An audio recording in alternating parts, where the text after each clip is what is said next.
Paula Zimmer is the VP of Client Services at Kuno Creative, which is a top-tier digital marketing agency where the two of us have worked together for nearly a decade. So I have seen firsthand her multitude of talents. So thank you, Paula, for being here today. Of course, a decade sounds crazy to say that It's we've not been quite. working How together long have for you been there? 8 years. Yes. I mean, that's nearly a decade. Nearly a decade, yes. So we've worked together for a long time, but we haven't really gotten into what I like to focus on our early careers. So why don't we start there? Start with your college major and your first role outside of college. Sure. And I probably told you this almost 10 years ago when I interviewed, right? Probably. Uh, so I went to St. John Fisher, which is a small regional college in Rochester, New York. I went for communications journalism, essentially, and wanted to go into PR. My minor was marketing, and at the time, those were two very separate things. But I think in most programs now, they have kind of combined those. And I will never forget. So I graduated a year early, and I still thank God that I did it because it was 2008. And things were going very badly in 2008 in the Mm-hmm. economy. So uh, I remember talking with other friends. We were all interviewing at like the same 3 or 4 companies for the same jobs. Yikes. So, like senior year, I'm in my senior seminar classes, and all of us are like, "Oh, I interviewed at Spoon Exhibits today," and I'm like, oh, "I interviewed there yesterday." This is awkward. But I got that job at Spoon Exhibits. It was a trade show company. I think my title might have been account coordinator, account manager, something like that. So I was in charge of a lot of the logistics for the design and build of the actual trade show environments after they were sold. But because it was 2008, the economy was not great. So we kind of all ended up picking up anything and everything from a tasks standpoint. So I remember at one point trying to figure out how to dial the phone internationally because they had me make sales calls, like cold calls, because we just didn't have enough business. And I'm like, there's so many numbers, there's a plus sign, like trying to figure this out. And then 4 or 5 months in, I was obviously not loving life because I was making cold calls to China and such to try to sell trade show booths when I knew nothing, right? When a job was posted for Toshiba, and one of my close friends had interned for this woman, Sally, who is now board member at Kuno. She had interned for Sally at Toshiba, so I had met Sally through some of the local PRSA luncheons and things, networking events, and she was fantastic, like knock your socks off marketer. So I applied for this job, reached out to her because we had met a few times, and ended up getting that job. So I'm only 4 or 5 months into my first job out of college and immediately leaving, but it ended up working out because I was with Toshiba for almost 5 years after that. Oh, wow. And I want to come back to the relationships there because that's so important. But the 2008 situation is quite similar to what's going on today. It's It really 2025. is. The economy is just really questionable, and grads are finding it very difficult to get jobs or even just interviews. So, having gone through that, what's your advice for them in this moment after what you had gone through in 2008? I think it's a lot harder now because everyone's remote, right? Yeah. So back then it was relationships, relationships, Mhm. relationships, networking locally, going to your local public relations luncheons or marketing association luncheons, volunteering for a nonprofit that to do stuff on their marketing team. Like back then it was all in person. Nobody even considered remote. So I think from that aspect now you just have to take that digitally. Mhm. So, how are you looking out there to experts in your industry for the job that you want and finding people to reach out to? And there are plenty of us out there that if I got an email from a recent grad saying, "Hey, I just want to spend 15 minutes picking your brain about how you got where you are in your career, tell me about agency life, or tell me about how you went from corporate to agent," something like that, I absolutely would say, "Yeah, pick a time. Here's my calendar." So, I think my advice would always be to build those relationships for me, it was in person Mhm. in 2008. And now it's how do you find those people digitally and reach out? Maybe it's someone that your neighbor's friend knows, Yeah. or there's someone that knows someone who has the job that you want. It's all honestly about relationships. Really, at the end of the day, I've talked about that. Mhm. Whether it's from when we were getting our first jobs, and I've written all about that on my blog, to today, where, it's kind of like you have to just tap them on the shoulder digitally, LinkedIn or Yep. email, and ask for their time. And most professionals will give that to, somebody new because they For were sure. afforded that favor in the past. So I love that advice. For sure. So, was there a big surprise about entering the workforce? I know it was a bit of time ago, as we said, but what do you think was a big surprise? I think I had a really hard time transitioning to this is every day now.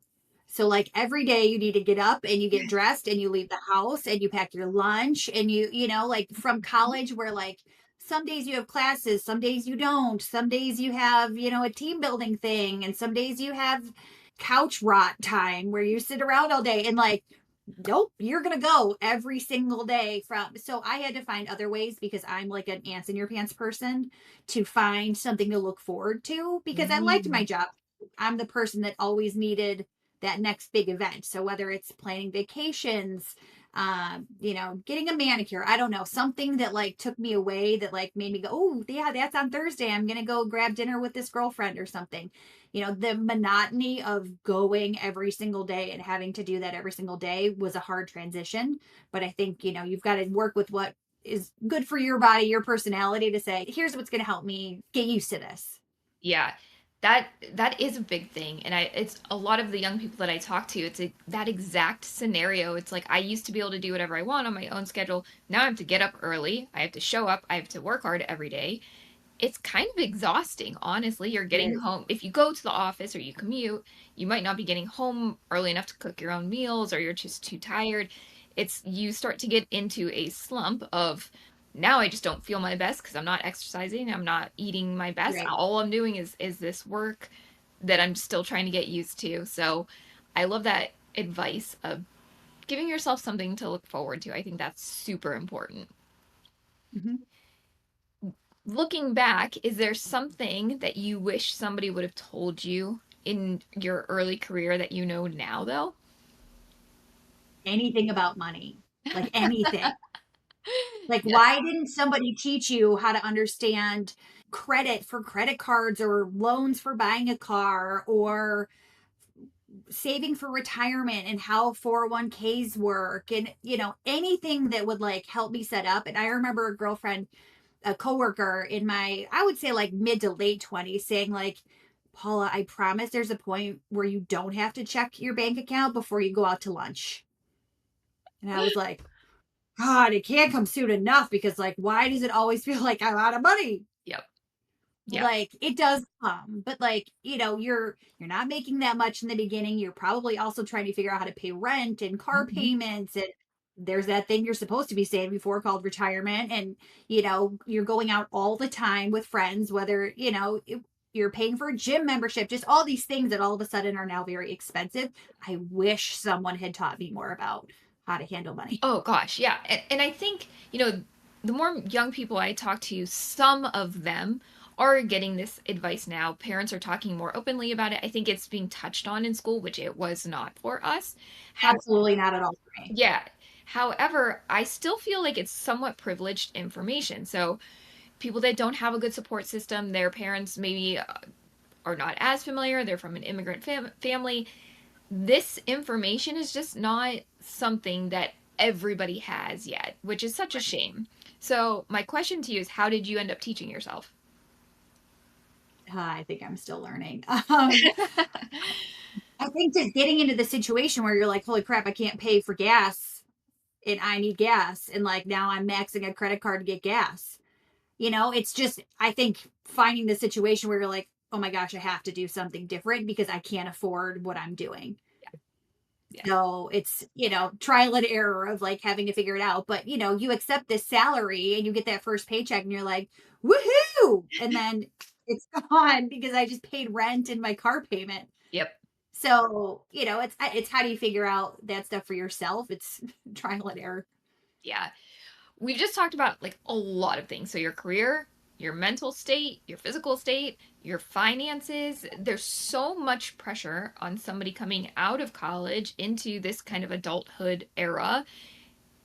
It's easy to feel behind. So, what would you say to somebody who comes to you and says, "Man, I just feel like I can't get it together. I'm so behind. Paula, help me." I think it's similar to what my girlfriend said to me about there will be a day where you don't have to check your bank account. Like, we've all felt that, Mhm. and it will go away. So I think just that like reassurance that like everyone goes through that phase of trying to figure out adulthood and scheduling and budgeting and feeding yourself and clothing yourself and furnishing an apartment while you're trying to maintain this professional career and grow in that career. Mhm. But everyone goes through that to some extent. Even if you're the most privileged kid in the world, like you have some learning curve Yeah. on adulting. So like it will get better, and ask the questions, ask your parents, ask your mentors at work, ask your friends and family. Like I think that that's how you just get out of it, is you ask the questions but understand that like they did it already, so ask them for help. Yeah. No, asking. I mean, there's no dumb questions. People understand that they were in that place in their lives and they understand how confusing it was. So ask the people who have a strong foundation in their life, whatever it is that's confusing you, and they will help you. Mhm. All right. I feel like you and I work together, and so I have a little bit of insight into the way your brain works. And emotional intelligence is something that I talk about quite a lot on this platform. And I think that you have it and you could see when others do or don't. So I'm curious, how do you define emotional intelligence and why or why not was it important in your early career?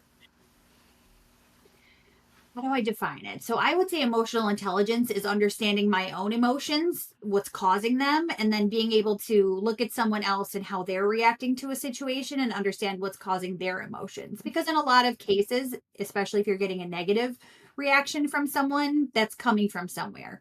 So identifying where it's coming from so that you can adjust and you can try to help communicate better, and it's all back to communication. So how am I adjusting my form of communication to match what you need so that I can get what I need out of the scenario? Yeah, yeah.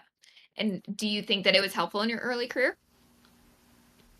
Oh, I look back to times when I worked at Toshiba for Sally and think back to like, how did she put up with me? Because I can remember scenarios where I'm like, oh my gosh, that's so embarrassing now to look back and go, I handled that so poorly. But I didn't know until I Mhm. was either mentored on it Yeah, or, gone through it and then been embarrassed because there was like that developing emotional intelligence to go, yeah. that was embarrassing. I handled that wrong. Here's how I will handle it the next time. So I think it's somewhat of a learning curve. I definitely think it's wonderful to have a mentor that you're close with that can, have those gentle conversations to say, hey, you handled that poorly. Here's how I would recommend making a change. But I remember a VP at Toshiba telling me I was triangling because I had a problem with this person. So I went to this person. Mm, And he's the one I went to saying, like, you have a problem with this guy. Like, stop coming to me. You're not yeah, making this better by coming to me. And like that has always stuck with me that like I was handling that wrong. I was talking to the wrong person. I wasn't addressing why I had a problem with this person and why he had a problem with me and fixing it. And it was all professional, but mhm. still looking back going, yep, I learned from that. Yep, you called me out on, where I wasn't following that emotional intelligence to identify the situation and fix it. Well, reflection is kind of the whole point, right? So Mhm. everybody's going to make those mistakes. And the whole point of emotional intelligence, though, is being able to look at yourself and learn from that, having that awareness to learn. So that's huge. And the wonderful thing about emotional intelligence is that literally anybody can learn it and develop those skills no matter where they are in their career. So it's not too late. You don't have to be born with it. So that's what I love because you're not being held back. This is something that you can absolutely do. Well, and I think it's great to, as now VPs in our careers, Mhm. be the mentors for someone else Yeah. it when you're seeing those opportunities to help teach that emotional intelligence. Like coaching someone on my team who is having an issue with someone to see how they can better communicate, how they can better address the situation Mhm. because they're missing it in that moment. Yeah. Well, you just really teed me up for my next question. So you're vice president of client services now. What skill sets did you use to move from entry level or mid level to a leadership role? So something I tell my team all the time is to plug the hole. So where is there an issue in your company that you can fix and be identified for fixing that problem? Not necessarily looking for the Mhm. to be recognized for it, but to say, I see this problem. I'm offering to be the solution. Here's how I will be the solution, and I will begin fixing the problem. And that, in many cases, will help you, find that leadership opportunity. And that's really what I did at Kuno was just, the team had expanded so much, so I was able to say, I'm going to become the leader of this team. Here's how I'm leading the team, and then find that promotion. Not always easy to think that you're experienced enough or have the right skill set in those scenarios, though. So I agree with you. That's the exact type of advice that I would give. But I'm curious if somebody's saying, well, I'm not ready for that, or really what the case is they have imposter syndrome. How can they overcome that to help them, bridge that gap to their next role? I think I have imposter syndrome every time I'm pitching a new deal to like the CEO of a giant company that I'm like, do I really know things about this? Like, I think, but I don't know. But I think it comes down to, trying to find those tidbits that you do know and those ideas that you have and being able to communicate them properly to help build your relationships. And, you might not always win the first 5, 6, 10 times to say, here's my idea of how I'm going to fix this, or, but it's, if you're bringing new ideas to the table and you keep coming at your team with these new ideas, you're going to hit one, right? So something's going to work. So when you have that imposter syndrome, it's finding those ways to say, I've got something new to say here. Here's how I'm going to bring it up. And, it doesn't always win, but one of them will win. You will always have something that rises to the top. Yeah. So you have a team, but you're also helping interview new employees or new hires for not only your team but throughout, our company. So that is something that has been such a hot topic lately is interviewing because the jobs are just so far and few between and you really have to stand out in these interviews to get hired. So what is your best piece of interview advice? Do your research that you should know about me, like where I'm from, what I do, how long I've been with the company, and you should mention it. So we just had one that was like, I see you've both been at the company for almost 10 years, and you should know something about who you're talking to, both from their LinkedIn, potentially look up my Facebook, whatever's, it's not fully publicly available, but something. There's information about me out there. Not just the company, right? Like, obviously, the expectation is very low if you're only researching who you're interviewing with from a company standpoint, but look up the people. They're on the meeting invitation. You should also be looking at, what are the trends for that job? What are the buzzwords that are pertaining to that job? Everything's AI related right now. Obviously, we know that, but what specifically AI related is pertinent to this job? So I think it's the preparation that goes into the interviews that will make you stand out, that make me remember you. Yeah. And I will share, I remember that I was in your interview at Kuno and we ended up calling you right away to offer you the job. So you must have You done did something call right me. in that interview. You did call So, me probably within like 30 minutes of getting home. Yeah. yeah. So if you are listening, take her advice because she got the job like within the hour. So, all right. So now you've hired somebody. What's your best advice for them to make an impact in their first 90 days, their first year on the job? What are you looking for in a new hire?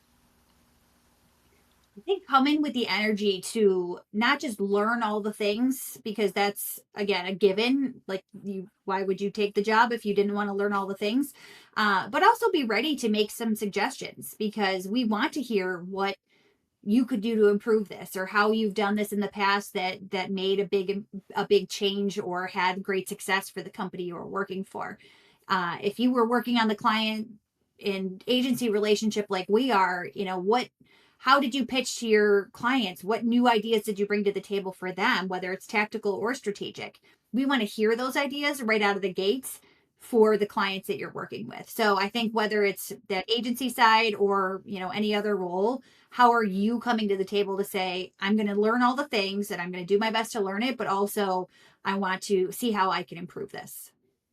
Yeah, and if somebody doesn't really have like a whole lot of work experience in this case, they're coming, they're an entry level job. What do you think that they can do to showcase that they still have something to add to the conversation? Be the helper. So always say yes to a new assignment. Always look for ways to get involved in an assignment. Whether it's directly related to your job, that task, or it's something that's maybe a little bit outside of your task. Always find a way to chip in on a project. And I'll say maybe it was my second internship. My second internship in college was with an ad agency in an in office situation where all of us interns were just in a cubicle with our computers, and like half the time nobody gave us anything to do, and I was the person that was like, well, I'm just going to go walk around and ask people. So whether it was, dumb filing things or sitting in a client brainstorm type of thing, if you didn't ask, you were going to continue sitting in that cubicle waiting for Yep. somebody to come ask you to file things. Yeah. You've got to ask the question of how you can help, and you will be given something to do. Yeah. You gotta be proactive sometimes to Mhm. make that impact. For If sure. somebody is feeling a little bit stuck, they're feeling unsure, they haven't quite developed that confidence yet. How can they get over that, when they're feeling just totally new and unsure in their role? It's really hard in any new role, whether you're seasoned and you started a new company, or you're fresh out of college and you started a new company. Like, everyone's been through that. So I think everyone can empathize with that feeling and try to help open that door for you. So whether it's, a colleague that isn't your direct boss that, Mhm. you've been friendly with at the water cooler, or, there's someone else that's brand new that it started 3 months before you, find someone else to talk to about it, to say, I'm feeling a little stuck. Like, how can I get involved in things more? Or how can I get through this task better? There's someone else who's been there. So, look around, find someone, find a friendly face. There's always someone that will help. Yeah, and I think just taking action, right? So that action is what's going to actually build your confidence. It's not the other way around. You don't Right. wait until you're confident to take action. All right. Right. So, speaking of that, what is one tactical thing that a young professional can do today? What's one small step that they can take to move their career forward? I think just being proactive with that, with your network. So I just got a message on LinkedIn last night from a woman who I worked with many years ago. And her daughter recently graduated college and is looking for a marketing job. So, like, someone in your network knows someone. So build your network, whether they have a job for you or they're just in the industry that you want to be in. They know a lot of people. They're recruiters, so they've talked to a million people over the years.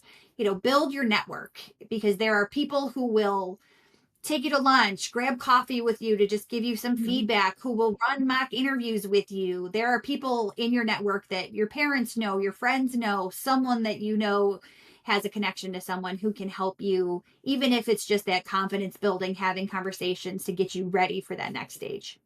Ooh, I like that you said mock interviews. It's so important not to be saying these things, your answers, for the first time in an actual interview. Mhm. I would so recommend that you practice your answers to those like normal questions that are coming, like, tell me about yourself. Practice so that you Right. aren't like a deer in headlights when you get in the room.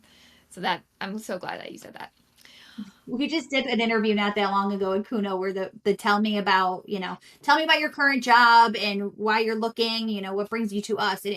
I'm 99% sure he read off a script, because it was so like buzzword heavy, Oh no. static, no emotion that I'm like, do you have like two screens up and you're reading that to me right now? Like these are things you need to practice and get comfortable with until you're able to just kind of have a conversation and rattle it off. Yeah, your personality should shine through for sure Yes. because they want Yep. to like you when they hire you. Right, right. Is this someone I actually want to talk to daily or, multiple times Yep. a week? Or are we going to, Yeah. dry out fast? All right, last question. If you could go back and give yourself one piece of advice as a new graduate, what would it be? I think take a breath and think things through more because I'm a very fast paced person. I wish I had known or thought through, take some time to think bigger, think longer term, big picture instead of just shiny thing, shiny thing, shiny thing. And, think about what makes you happy and where you want to be. And I feel like I knew that I liked agency a lot from my internship, and I didn't get to an agency for 10 years after graduation almost. So like I think I could have done my career a little bit differently and enjoyed parts and pieces more because I spent a little more time thinking about what I liked, and it totally makes sense for me to be in an agency, but I just kept hopping until I found the one that I was like, oh, and now I've been here 10 years. So, take a beat, think about what makes you happy, think about where you want to be, and try to, steer your ship in that direction. Yeah, I mean, thinking about how can I apply what I'm good at and also what makes me happy and what's good for me. It's not easy to find that combination, but when you do, it is wonderful. You end up So, here for 10 years. yes, exactly, exactly. All right. Well, Paula, thank you so much for being on. This was so valuable, and I just really appreciate it. Thank you for having me.